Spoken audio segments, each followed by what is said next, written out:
Hello, everybody. This is Jeremy Torres with the Slight Edge Advantage. So what are you doing today to change your life? What are the small things that you're implementing every single day in your life that's catching you up to the people that you're chasing? A lot of people think you have to do things twice as hard. You have to work twice as many hours to catch your competition, but that's not true. It's the little things that we're implementing and the little things that we can articulate about ourselves, the differentiators, that really is your slight edge advantage and will allow you to surpass your competition before you know it. But it takes consistency.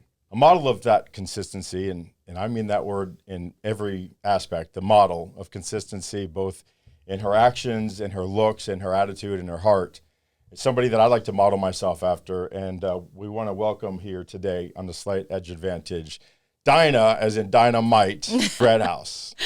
Wow, Jeremy, thank you so much. And I'm so honored to be here.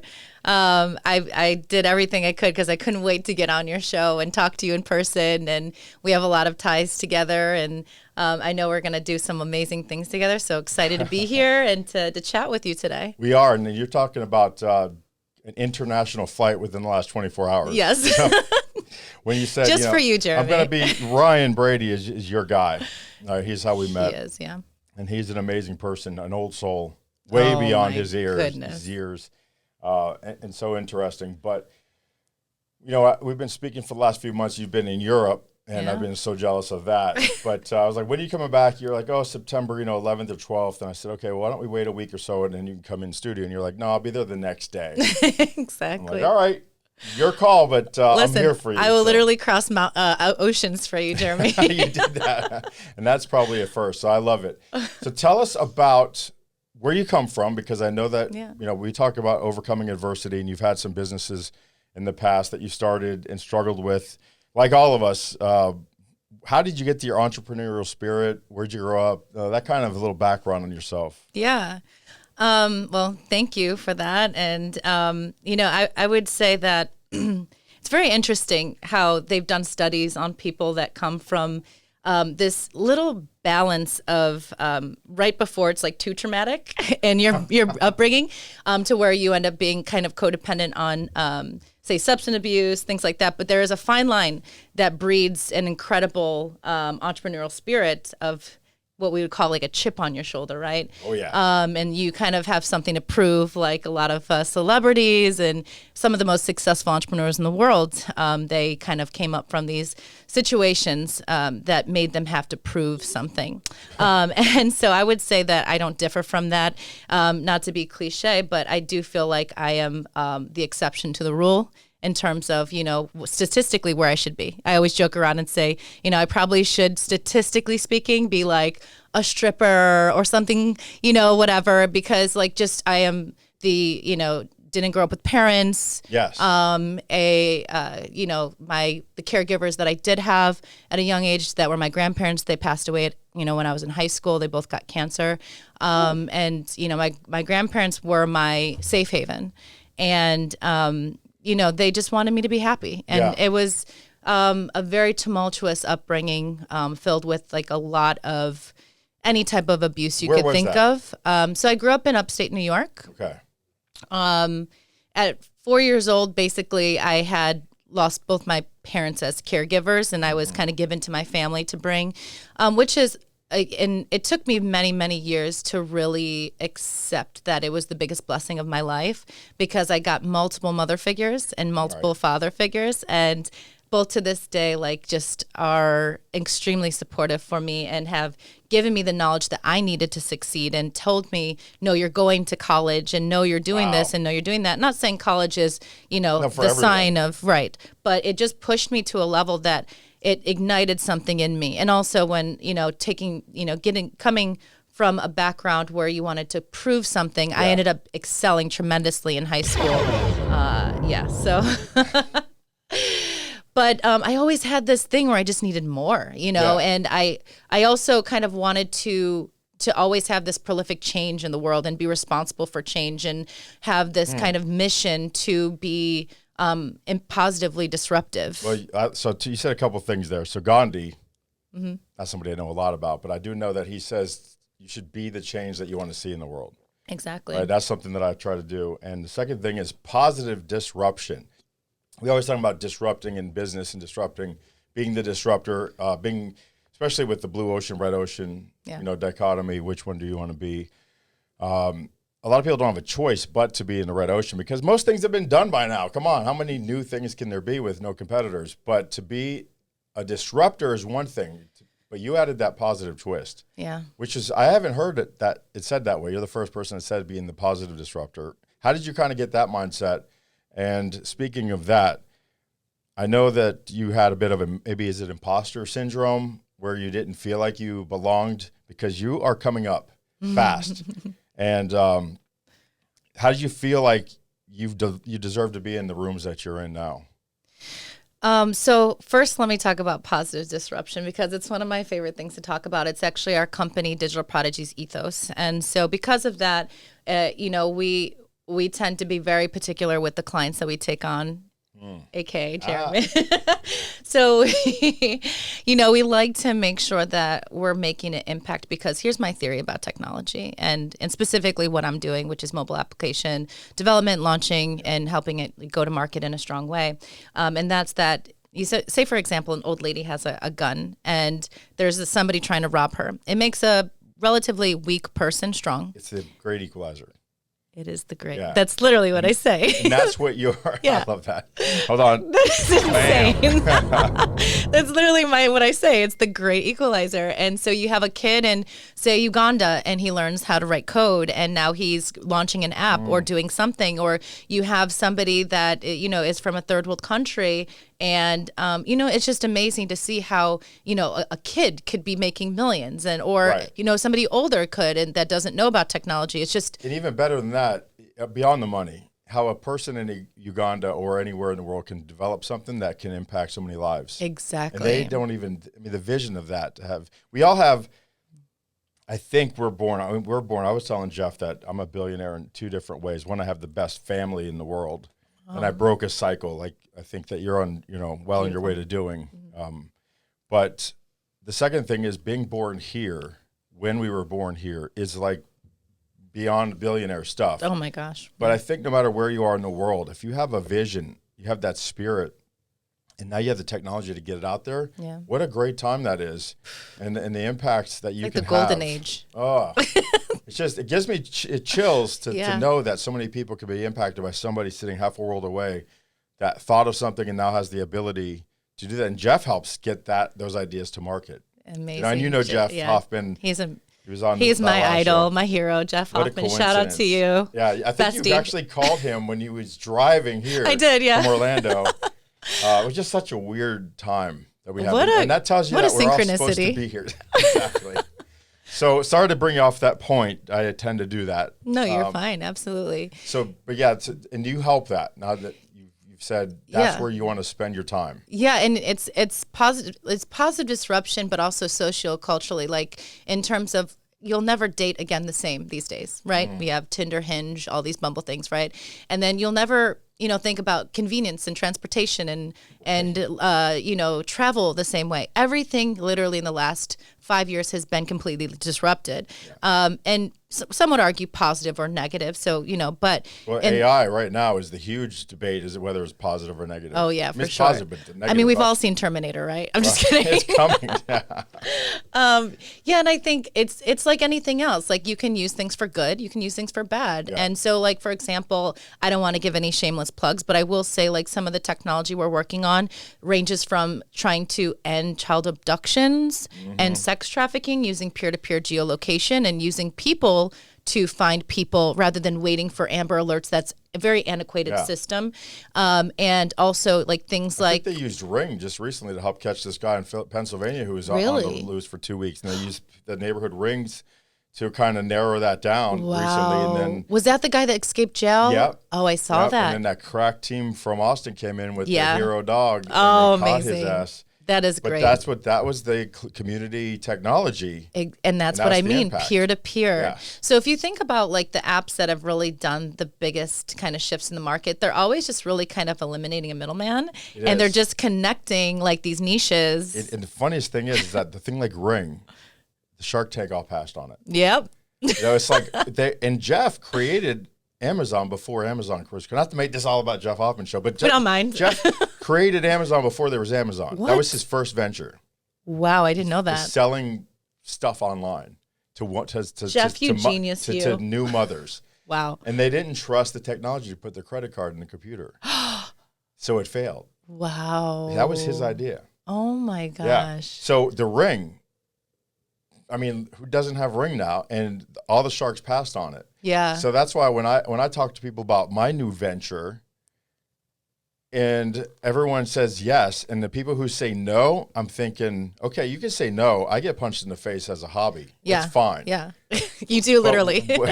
But when you keep saying no and you keep reaching back out to me and telling me why I shouldn't do it, and you keep unsolicited sending me things, I'm thinking there's an ulterior motive here, or you're not supposed to be in my tribe, or 100% even my orbit at this point. Exactly. Yeah, and get on another you. planet. Stiff arm. See, so I totally on board with what you're saying, but it's not everyone's ready for this yet. Yeah. And sometimes it's hard to know when to continue going when we're such innovators. Agreed. And I look at the market like I never want to be first to the party. So I usually try to go for markets that do have a little bit of some barrier, kind of breakdown in the beginning. Right. I'm doing a few different rideshare apps. I launched an all-female Uber app for a client, Kim Evans. Uber. What's that? Uber. I love that. That's you just say, I'm taking about it. 48 hours before I post this. Trademark. Yeah, so it's an all-female Uber app, and she's just an amazing entrepreneur. I had an amazing time working with her. We're working on a cannabis delivery app. I was just featured in Canatech magazine. Deepak Chopra was on the cover a few months back. So, that one is to do your cannabis and marijuana license telepathic or telemedicine. Right. So you could do it virtually, and that's going to be a game changer too. We have a lot of people excited for that. So I mean, there's just these niches where, say for example, somebody does, have treatment, maybe they can't drive, they're going through chemo, something like that, and they just really need to have things delivered to them. Right. And that's already been done in California, but no one's really yet to kind of penetrate the full marketplace yet. So we're going to try to do that in a big way. So that is kind of where your aspirations are, but your mindset got you here. Absolutely. You weren't always in this mindset. Yes, you did well in school, but that doesn't say much because a lot of people who do well in school actually are more introverted. Mm-hmm. Really, that's why they did well in school. Yeah. So when you got into entrepreneurship, and by the way, entrepreneurship is available. Ooh, I checked it out yesterday. And I told someone about it, and she's like, "That's not for me." And I said, "Okay," but I didn't feel like buying it. And so anyway, Thank you. Another thing there for you. But when you got into entrepreneurship and you started kind of figuring things out and experiencing some failures or figuring out how do you start a business or start up bootstrapping businesses. Heel strapping.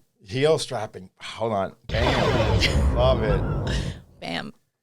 How do you get your mind wrapped around success or being open to it? Because that stops a lot. You're so right. Well, first of all, it's kind of funny because the year before I launched my business, it was kind of like that transitionary period.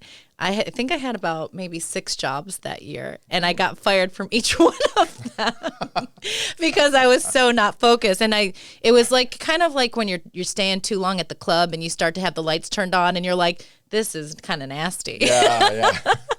And it's like the floors are nasty, and the person dancing on you just doesn't look the same. You're just like, okay, it's time for me to go. Yeah.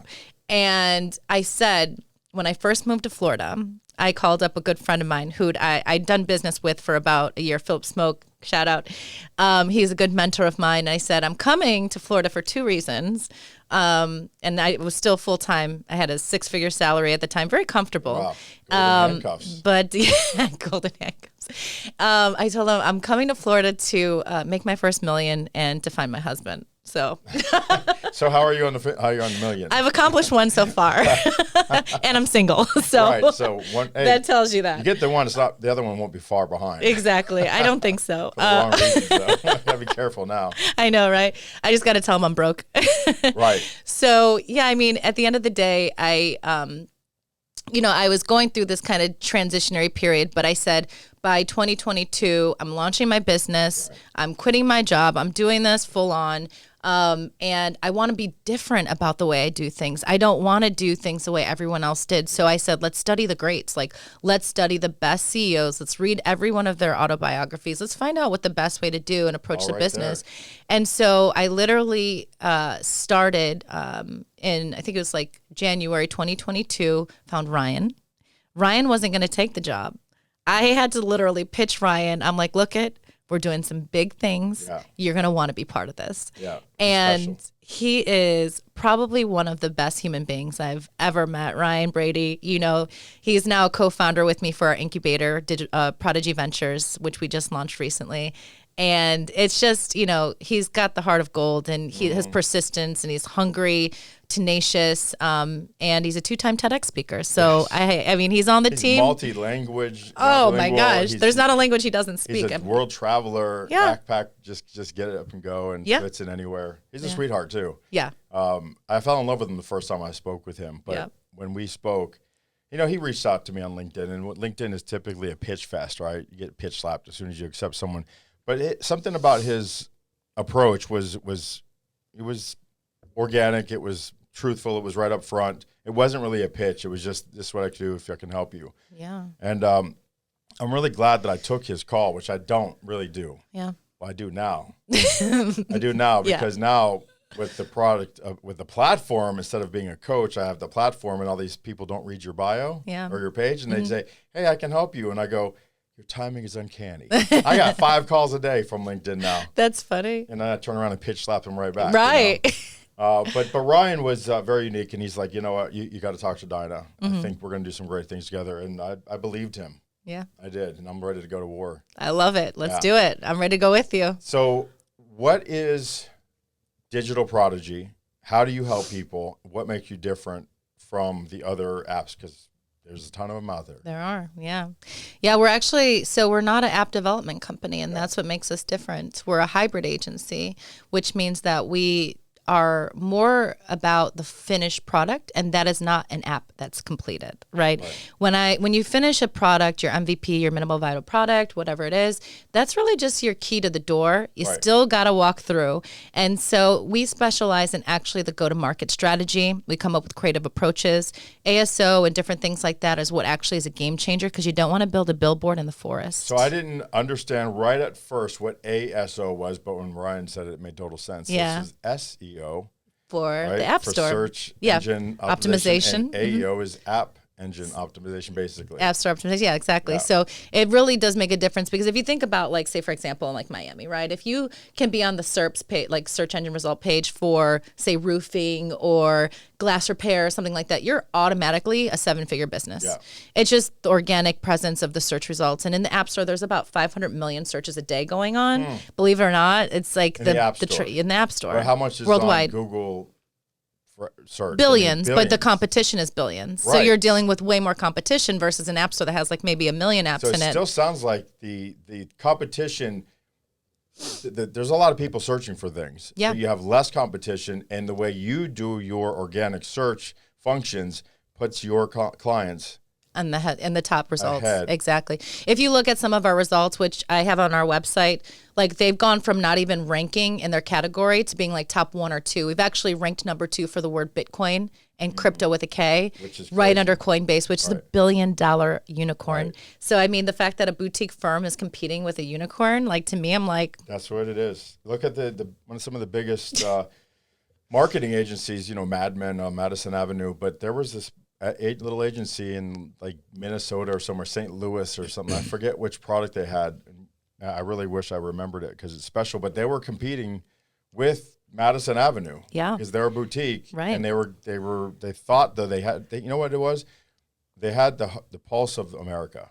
I love that. Where Mad Men, over time got complacent. They got in their own, they were product of their own salaciousness. Yeah. And they believed that they set the trends. Right. And they did for a long time. Yeah. But we have shifts. It reminds me of Kodak. And they didn't shift. Kodak. Oh, God. Or I'm from Rochester, so trust me when I say it's a very near and dear story. My grandfather worked at Kodak. He actually helped create the digital kiosk. He was actually part of the innovation team for that.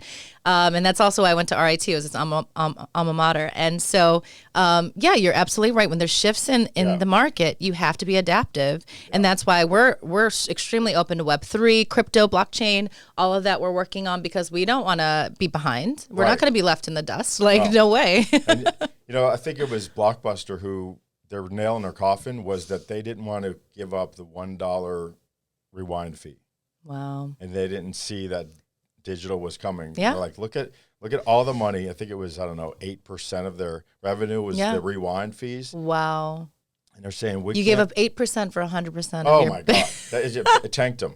So that's the shift. And what I think when you say your boutique, you're working with cutting edge, innovative, different thinkers. And so you are much more in touch with what they can offer. Now, the flip side of that is knowing when the people, the users are ready for it. Yeah. Right. So that's kind of your dilemma is to say, yes, you got all this stuff, but boy, you can't explain it yet. Yeah. You can't tell somebody in 2 sentences what it does for them. Exactly. No, you're right. And the thing is that you have Lyft and Uber, right? For example, Lyft came out first, but Uber is now the major player in the market. Was that because they were ahead on tech? It was more about, I think, the marketing strategy, and also as a YCOM company. So my personal theory, and that's why Digital Prodigee is so different, is we help them create the MVP, the minimal viable product, and then that's what you use to leverage the next strategy, which is raising capital. Because the last thing you want to do is bleed yourself dry. And let me tell you something, guys. If you're building an app... My pockets are getting light. Don't worry, we're going to bring it all back 10 times over. But the thing is, right, so, a lot of people launch an app and they go to a marketing agency and think, oh, great, I'm just going to market the shit out of it. And I'm going to just put a ton of money in it. And I have seen so many apps just shit the bed because they don't get that. You can do way more damage using organic search methodologies and all the things that we do, which is a combination of social media strategy, ads on Apple, incentive search ads, all these things that will make it so that the budget gets stretched wider while you're actually reaching out to investors in the tech space. So we actually, it's part of our package, is we create pitch decks that get to over 200,000 tech investors in our network that we try to raise capital. We see if there's interest, and we even act as like a fractional team because the first thing an investor is going to ask is, who's your squad? That's right. And then once you've had a couple of successes too, then you get some credibility. Exactly. And they all line up. I mean, we do some investing. My wife's a broker, and we have a number of investors who they're just waiting to hear from her. Really? They're from other countries, and they just said, do the numbers work or not? Exactly. Yeah. Pull the trigger because we've had winners. Yeah. So once you have that in whatever space you're in, that credibility, when you've made others win, that's priceless. And that's why I look at the lifetime value of a client. I could easily be... Hold on. You could easily be charging like an exorbitant amount for these app projects we do. So short-sighted people. Exactly. So it's like, why would I do that when I can, number one, be partners with my clients? I can work towards a common goal. I can help them get ROI. And then when they go to reinvest in the app or they get an investor, they're coming back to their A team because we help them get there. Yeah. And so that's why I see the value. Yeah, for sure. I mean, we have plenty of clients that we say, what does your product sell for? Let's say it sells for $59. Yeah. You say, would you spend $75 to get a client? And they're like, hell no. It's only worth $59. I'm not going to spend $75 to get a $59. I go, okay, so that you get $59 to get them in the door. How long do they stay with you for? About 5 years. And how often do they spend money? Once a year. And what do they spend? About $2,000. Mm-hmm. And so then when you go, would you spend $75 for a $2,000 customer? And you go, hell yeah. And you go, duh, stupid. Stop being so short-sighted. Exactly. It's called a loss leader, but you're getting him in, and what's your lifetime value? Yes.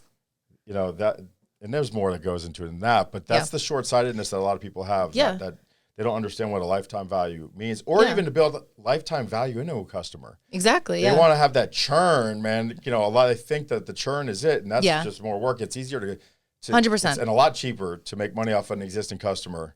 100%. Yeah. So that's where you build your value and blah, blah, blah. Yeah. And we really try to make it so that it's like a very collaborative process so that clients feel like they're really being heard. Like you go to any other developer, of course you can go overseas, you can pay, close to nothing for an app, but they're going to literally, an old partner of mine, Macy Mata, she was talking about how she drew wireframes for her app and sent them to her developer overseas. And he literally did exactly what was on the napkin. Oh, yeah. And so it's like stick drawings. And it was like literally like, it was just absolutely terrible. So like we actually co-ideate with our clients. Yeah. So co-ideation is us like coming together, bringing our expertise and our SME and our knowledge and kind of coming to the table and saying, this is what we recommend. Now bring me your expectations. Let's meet in the middle. Right. So yeah, it's the big idea. Start slow. I'm guilty of not doing that, but the mistakes build calluses. Make you strong. So the company's strong. It's getting stronger. I'm happy to be the newest member on that team. Yeah. Really, I've been bragging. I couldn't wait for you to get back because the people I've been telling, they want to see what this is going to be. Oh, I love it. And so, a lot of people are waiting to see what happens with this. So what is next for you?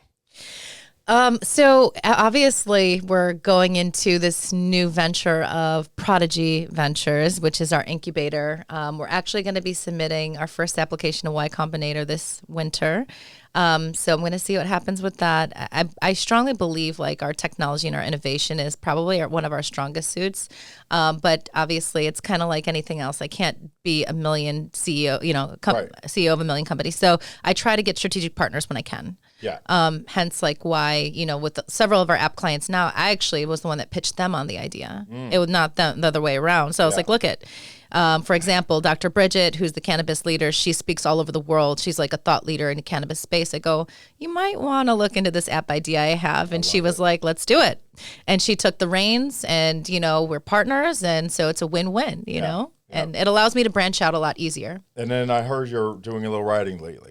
I am. That's right. Yeah. Welcome to that club. I'm very excited. I'll need some guidance from you, Jeremy. I've got a little bit of knowledge on it. And what I don't have, I know the right people. But what are you writing about? What are you trying to get out to? Who are you trying to touch with that? Yeah. Well, I think it all goes back to my like personal brand ethos of the positive disruption.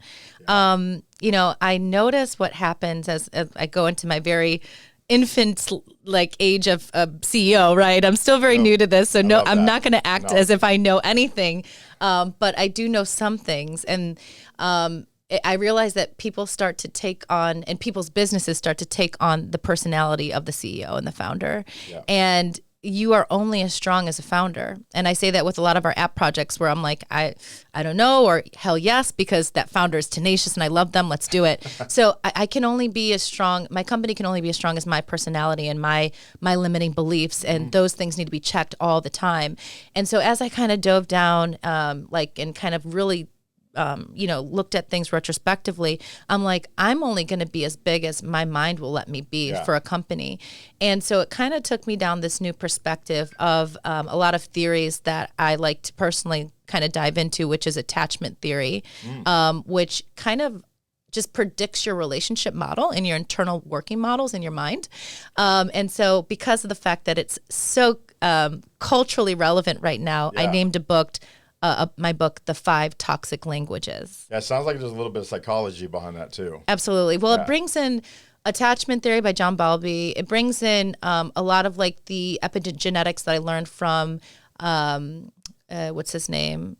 Becoming Supernatural, Joe Dispenza, who I like freaking love, and Abraham Hicks, like a lot of these just like kind of like thought leaders today in this kind of conscious space we're living in. Yeah. And so it brings all these things together in my years of therapy. That's good. Don't stop working on yourself. Absolutely. And so this book is just a way to impact the world in terms of relationships, because, I see a lot of people that let their personal life affect their business. Yeah. And for me, it's like, why not, right? It's your personal life. Everything. Exactly. And so when I looked at like the fact that I had so many personal things going on that I had to be resilient and get through without it affecting, and just put a smile on my face. But deep down, it's affecting your productivity. It's affecting your life. So you start at the core, you start at yourself. Yeah, and it limits your vision. Yeah. It limits a lot of things. It limits your energy. No matter what kind of smile you have on your face, the energy is still going to. It's still there. Yeah. You can't put lipstick lipstick on a pig. So yeah, in terms of like me looking at the world and wanting to make a change in the way that I could, I wanted to share my knowledge and my personal experience with these certain things. So it's basically a walkthrough of 5 different relationships in my life. I love that. And it tells a personal story where I was toxic in all 5 of them. So you're taking that finger, really pointing it back at yourself and taking Absolutely. responsibility, having accountability for the failures of the relationships. But then how does that pivot? You overcome those and going forward, building other personal and business relationships. Yeah. Story of my life. Yeah. I've heard a lot of people. Yeah. I was an idiot to a lot of people, but I also think I was very good in other ways. I mean, we benefit. It's mutual beneficial, but at the end of the day, yeah, there's a lot more hurt that I inflicted just because I didn't understand. You know, when you have childhood trauma, there's something. That's what it's all about. It's about the not trusting the people who love you.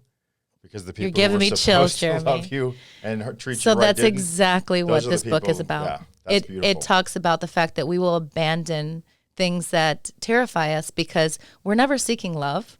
We're actually only seeking familiarity. And when love to us or that familiarity is toxic or is hurtful, we will always be attracted to hurtful situations. And the one thing that we have to and this is what the whole book is about. In one word, it's empathy. So it's stopping this whole like pattern of pointing the finger and saying, you're toxic, and it's saying, why? Yeah. Why are we like where does that this? come from? Why does somebody ghost you? Oh, maybe they're like afraid of feeling something. Yeah. Why does somebody like, maybe hurt people? Maybe because they're hurting? Yeah. So hurt people. Exactly. So it's a way to understand people, be empathetic, also understand that like at that level of whatever happened that maybe you hurt somebody, you were doing the best of which the capacity you had and in operating as a human. You were like my mother, she didn't raise me, right? And she beats herself up because she said she wasn't there for me.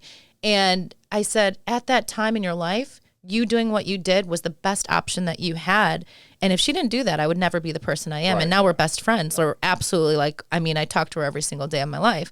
But if it wasn't for that, like her doing the best that she could, and she's forgiven herself, and I've seen the transformation in her because forgiveness is the only way that we can eliminate the shame. Yeah, absolutely. Yeah, I agree with that. I lost 2 brothers to suicide, and I blame myself for one of them. Wow. My younger brother.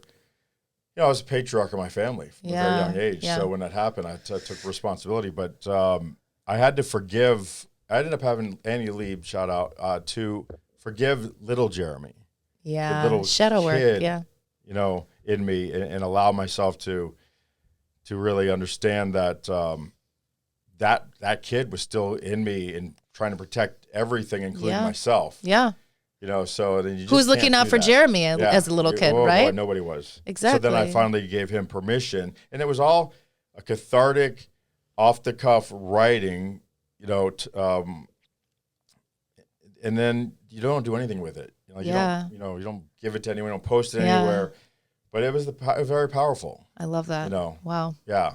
And that was where the transformation started for you. That's the biggest one. Wow. That's the biggest one. And then the second biggest one was why I treated the people in my life the harshest, and that was because I didn't trust them because I was waiting for them to abandon you, to abandon or to betray. Yeah, to betray me and abandon me all you want. I'm cool with that. But don't betray me. Yeah. Well, you and I are the same toxic personality. I call it the star. The star is the person who's fear. So as the star, you probably relate to this. You're hypervigilant. You look for signs that someone's going to betray you. And it's not, too. It's that bias. Yeah. That they're not betraying me. They're not talking shit about me, but I take it You that think way. so? Yeah, because you're looking for clues and hints, and you're looking for all the signs that it's going to happen, that they're going to betray you, because, nothing is worse than thinking someone is something to your face. I think Jordan Peterson talks about it. It's almost like you're not the same person anymore when you realize somebody has betrayed you, because that persona no longer exists. Well, Mark Twain said you'd be surprised at how little people actually think of you. Exactly right. So it's like you think you're the center of their universe. Yeah, you're not. No. Well, this has been fantastic. I don't know. I mean, we could talk for hours. I know. I'm not Joe Rogan. You're not Seth Rogen, I guess. I don't know. We could talk a lot more, but we want to keep this thing interesting so people watch it. I'll have you back because we can go on a tangent for another show too, for that kind of stuff. Love it. But to keep it real, keep it business. Tell us again about your business, how they can reach you right here. Absolutely. So Digital Prodigee, and that is Prodigee, not with a Y, please, because apparently there's some weird person that tried to take over my company name, but I refuse to change my business name, so I'm not doing it. He's like in jail or something. It's crazy. Like he scammed all these people. So anyway, Digital Prodigee with 2 E's at the end. You can go to .com. You can follow us on YouTube, Facebook, Instagram.